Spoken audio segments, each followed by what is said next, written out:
देता हूँ, मगर सबसे पहले सुख की परिभाषा तो तय करनी पड़ेगी ना, आपकी और मेरी परिभाषा छोड़ो साइड में। मैं तो साधु हूँ, मेरी सुख की परिभाषा बिल्कुल अलग चीज है। आप जिस चीज को सुख मानते हो ना, उसको मैं सुख मानता ही नहीं हूँ।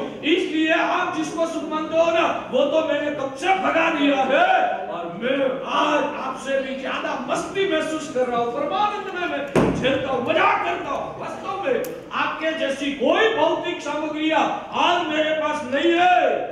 मोबाइल नहीं है, टीवी नहीं है, पैसे भी मेरे पास नहीं है, गाड़ी नहीं है, स्कूटर नहीं है, बंगला नहीं है, आप जैसा घर का फर्नीचर नहीं है, आप जैसा बैंक बैलेंस नहीं है, आप जैसी प्रॉपर्टी मेरे पास कुछ नहीं है। फिर भी मैं आप सभी से तगड़ी मजाक कर रहा हूं। हाँ, इसलिए मैंने मेरी बात को साइड में रख दिया पहले से कि मेरे सुख की परिभाषा को छोड़ दो। आप जिसको सुख मानते हो उसका उपाय आज सिखाना है आपको।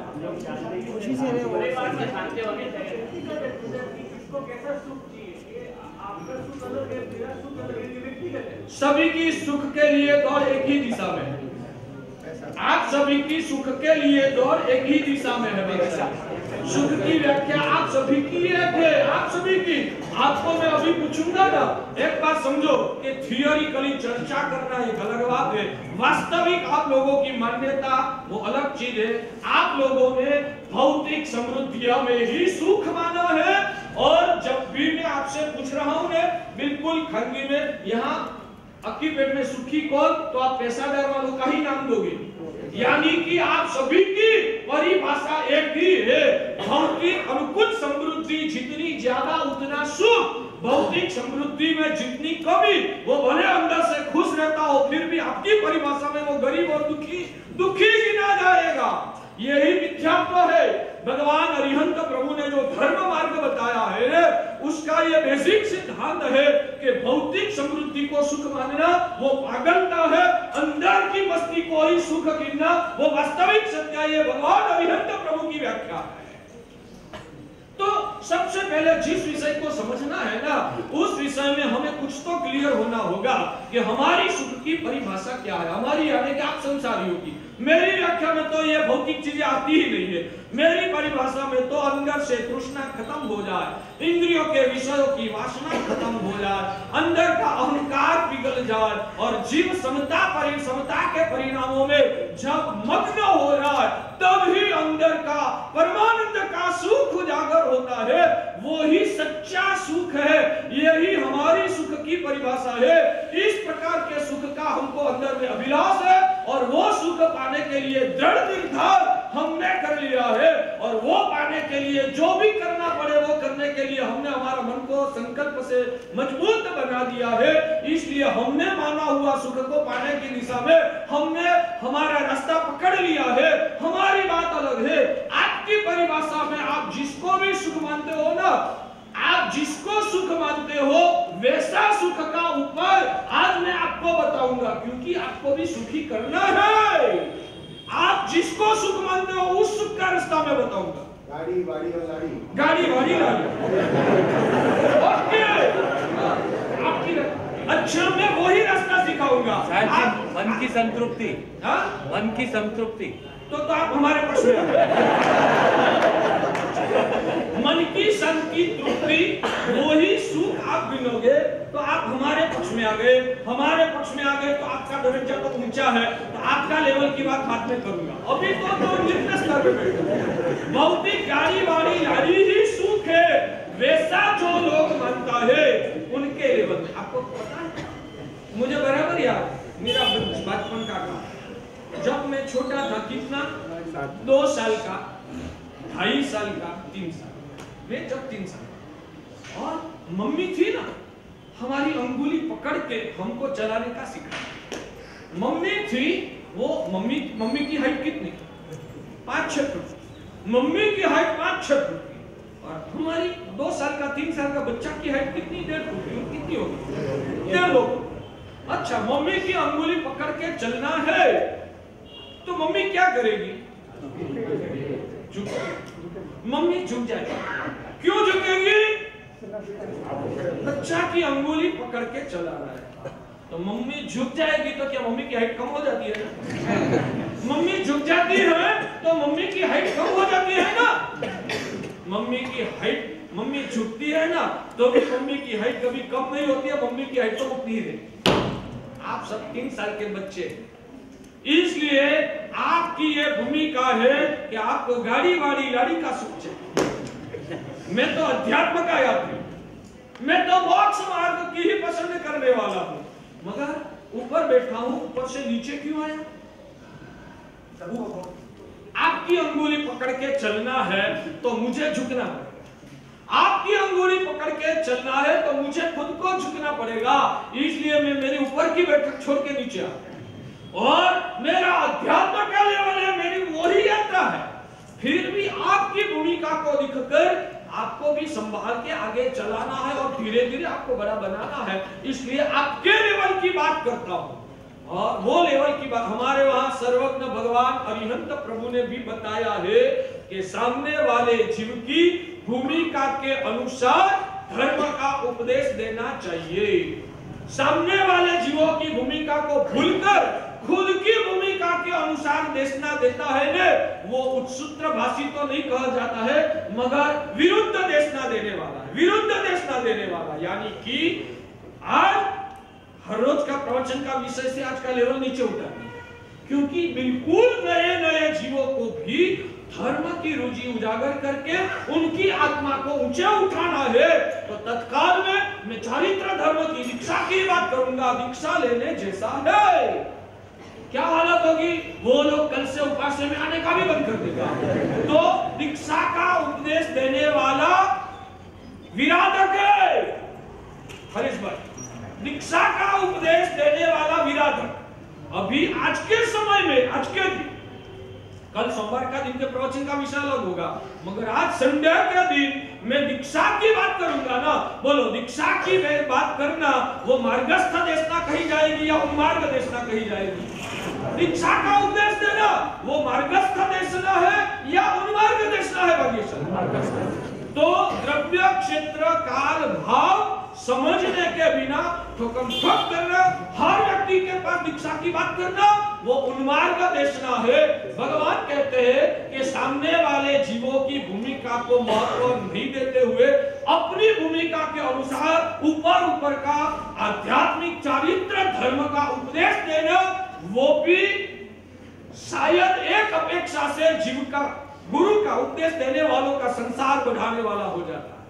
यानी कि दीक्षा का भी उपदेश सभी को नहीं देना है, जो भी उपदेश देना है वो सामने वाले जीवों की भूमिका को ध्यान रखकर पापा पगली उनको ऊंचे उठाना। हाँ, जब हम संसार का सुख कैसे मिलता है ना, वो बात जब करेंगे ना, मेरे अंदर में तो क्लियर है, आज नहीं तो 10 साल के बाद भी उन लोगों को यहां तक खींच के लाना है, मेरे ध्यान में है। मगर आज वो बात नहीं है, आज तो उनकी भूमिका के अनुसार उनको जो चाहिए वो भगवान के मार्ग से कैसे मिलता है वो बताकर भगवान के मार्ग के साथ उनका जुड़ाव करना। आज का पहली कक्षा का स्कूल का विषय इतना ही समझ में आता है। ये सब आप समझोगे ना तो ही धर्म का मर्म को पाओगे। धर्म का मर्म को समझने के बिना नहीं, संसार का सुख कैसे मिलता है वो धर्म गुरु साधु कैसे सिखा सकते हैं?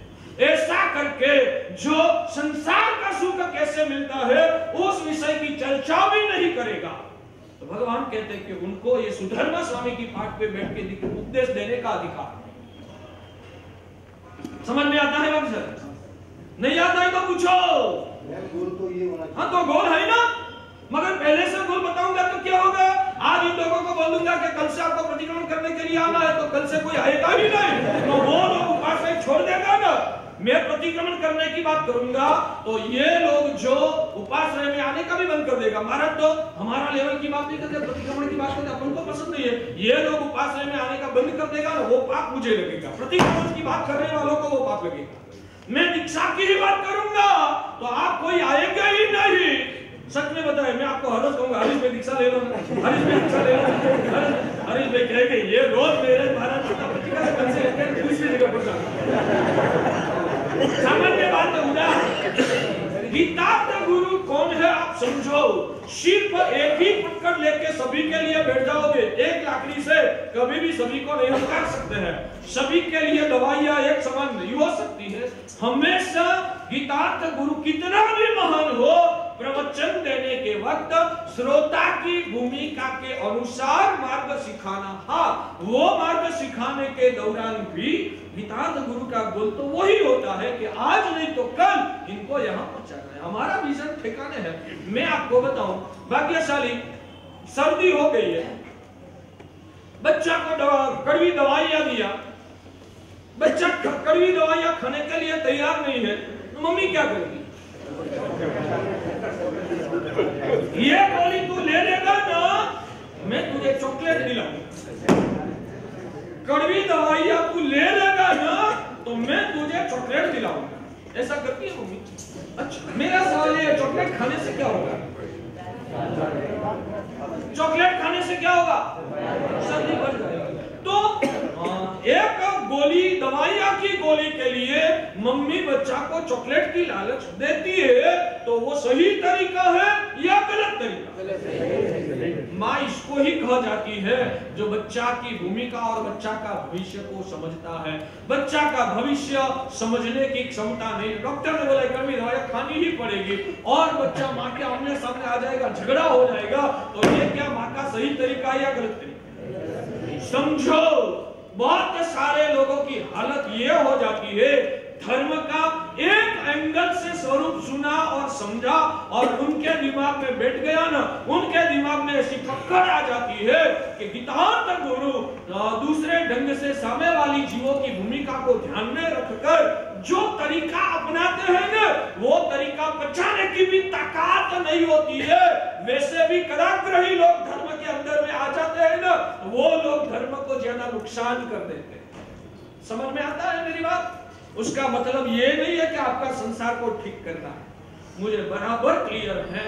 एक बार बच्चा को अंगुली पकड़ के ठिकाने पे लाने के लिए उनकी भूमिका के अनुसार उनको मार्ग सिखाना और उनकी एकाग्रता बनवाकर धीरे धीरे धीरे धीरे गुरु वो ही समझाएगा कि ये तो सब विनाशी है, उसके पीछे तू जिंदगी क्यों बर्बाद करता है?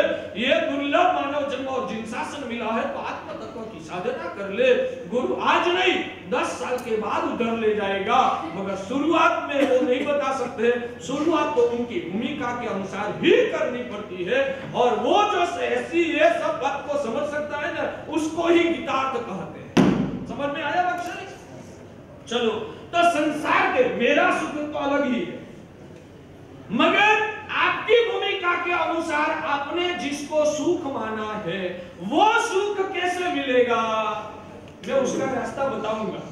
सर कैसे? आप तो वो मानते हो, आप तो वो सुख मानते हो, तो ये सुख का आप कैसे देखोगे? आप स्पेशलिस्ट उस चीज के हो, तो आप ये सुख की कैसे बताओ? क्योंकि हमको पता है कि रास्ता यहाँ से पसार होता है, हमको पता है कि रास्ता यहाँ से पसार होता है, तो हमको तो माँ है, बच्चे को अंगुली पकड़ के, मेरी हाइट तो 6 फुट की 5.5 फुट की है, मगर बच्चा के लिए मुझे झुकना पड़ेगा, मगर मुझे पता है कि ऐसा झुकने में बच्चा का भविष्य आगे ठीक होता है। तो बच्चा की भलाई के लिए हमको हमारे भगवान ने आदेश दिया है कि खुद को खुद की भूमिका से नीचे उतरना है।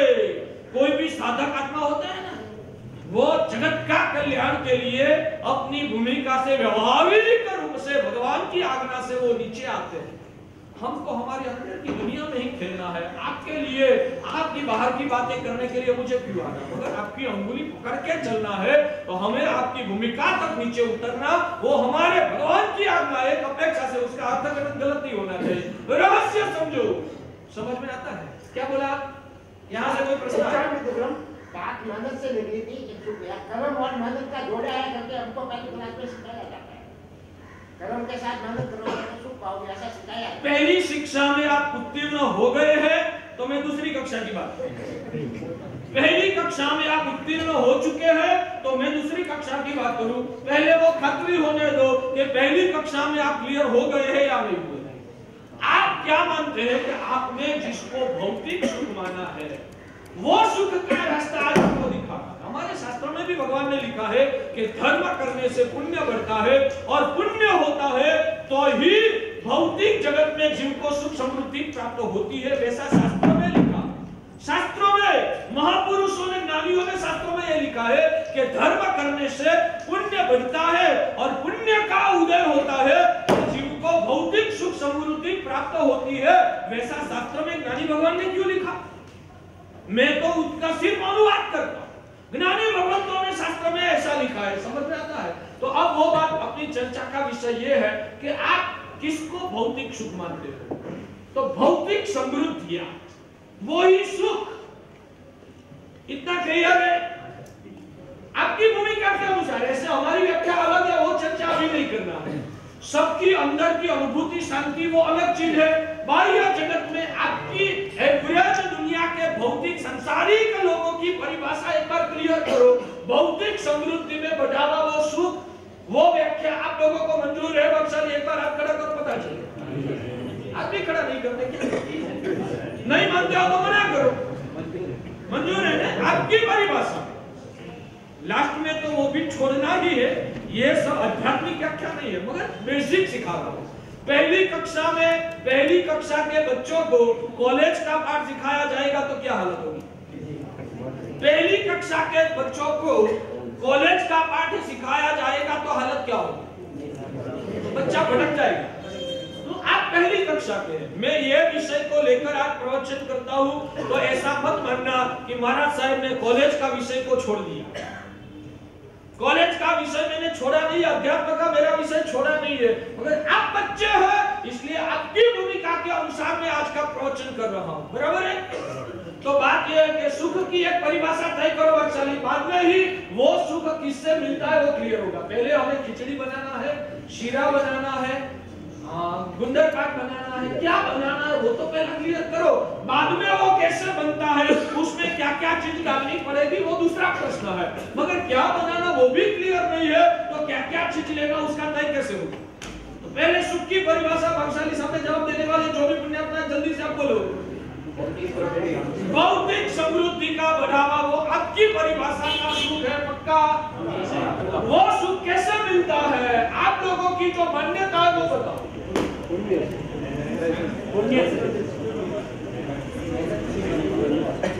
एवरेज आप लोगों की, जाजम वालों की मान्यता क्या है? सामयिक वालों की नहीं बताओ। जाजम वालों की मान्यता क्या है? एक स्टैंड पकड़ के रखना, गुलाट मत लगा। अभी जवाब दिया और हमारी डिबेट चल रही है, बीच में से ही आप गुलाट लगाओगे तो सही सत्य हाथ में नहीं आएगा। इसलिए क्लियर करो, आपका स्टेटमेंट आपको पकड़ के रखना है। मेहनत से सुख मिलता है वैसा आप मानते हो, और इसलिए तो सुबह से शाम तक इतनी मेहनत करते हो। पक्का मेहनत से सुख मिलता है ना? तो उसकी दो बात आएगी कि जो ज्यादा मेहनत करेगा उनको ज्यादा सुख मिलना चाहिए, तो आपका सिद्धांत सही, मगर जो जवाब गलत आ रहा है तो समझना कि हमारा स्टेटमेंट गलत, बराबर है? तो मेहनत जो ज्यादा करता है उनको ज्यादा सुख मिलना चाहिए। मंजूर? अच्छा, तो मेरा प्रश्न यह है, आप मेहनत ज्यादा करते हो या मजदूर मेहनत ज्यादा करता है? हाँ, बड़े अलग अलग तरीका चलेगा। मजदूर करता है वो खाली मेहनत करता है, और शेख मेहनत करता है वो दिमाग की मेहनत करता है। तो मेहनत के साथ दिमाग होता है तो सुख मिलता है या मेहनत से सुख मिलता है? बोलो भैया, बोलो।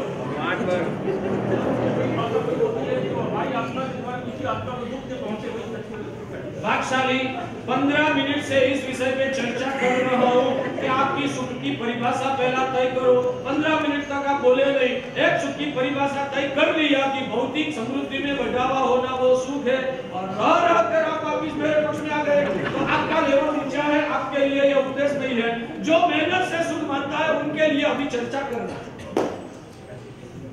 स्टेटमेंट मैंने पहले भी कर दिया कि बीच बीच में आपका स्टेटमेंट मत बदलो। आपको पहले से जो आपका एक स्टेटस तय करना है वो स्टेटस तय कर दो, बीच बीच में आप स्टेटस तय कर दोगे तो मैं आपको समझाऊंगा कैसे।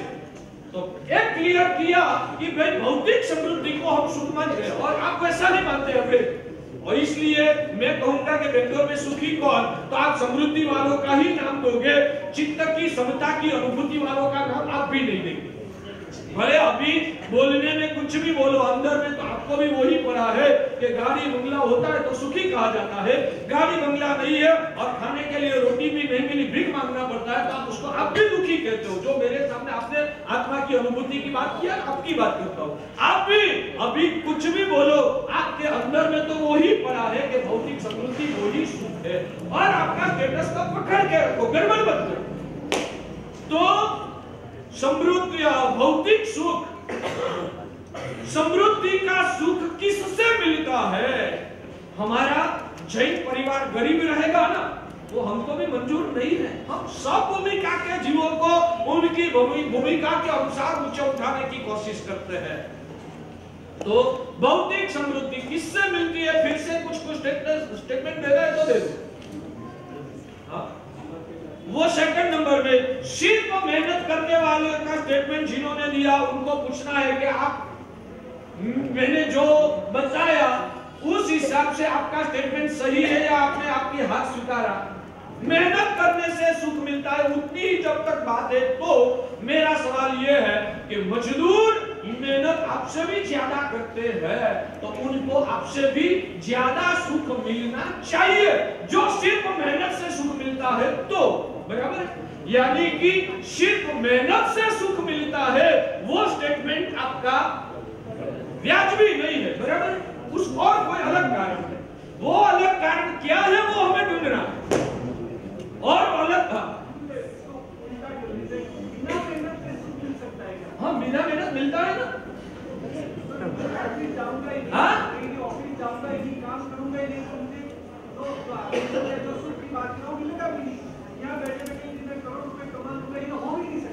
हो सकता है, नहीं हो सकता है। मैं बताऊं उदाहरण आपकी दुनिया का, राहुल गांधी की संपत्ति आज कितनी? राहुल गांधी की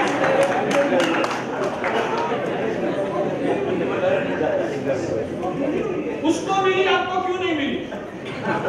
नहीं है, मेरे पास कारण है ना। आप बताइए, भौतिक समृद्धि है, आध्यात्मिक संपत्ति की बात नहीं है। भौतिक समृद्धि राहुल को जो मिली हुई है वो भौतिक समृद्धि, वो भौतिक समृद्धि उसने कितनी मेहनत किया। मुकेश अंबानी, अनिल अंबानी को जो भी मिला कितनी मेहनत के बाद मिला? उनका लड़का आकाश को जो मिला कितनी मेहनत करने के बाद आकाश को मिला है? आपने जो बताया ना कि बिना मेहनत कैसे मिल सकता है, तो ये मेरा दावा है कि बिना मेहनत भी अब जो की संपत्ति प्रॉपर्टी मुफ्त में बिना मेहनत मिल जाती है, मिलती है। उदाहरण है, आपको नहीं मिला, आपको बिना मेहनत नहीं मिलता है अलग बात, मगर बिना मेहनत भी मिल सकता है। Lottery ticket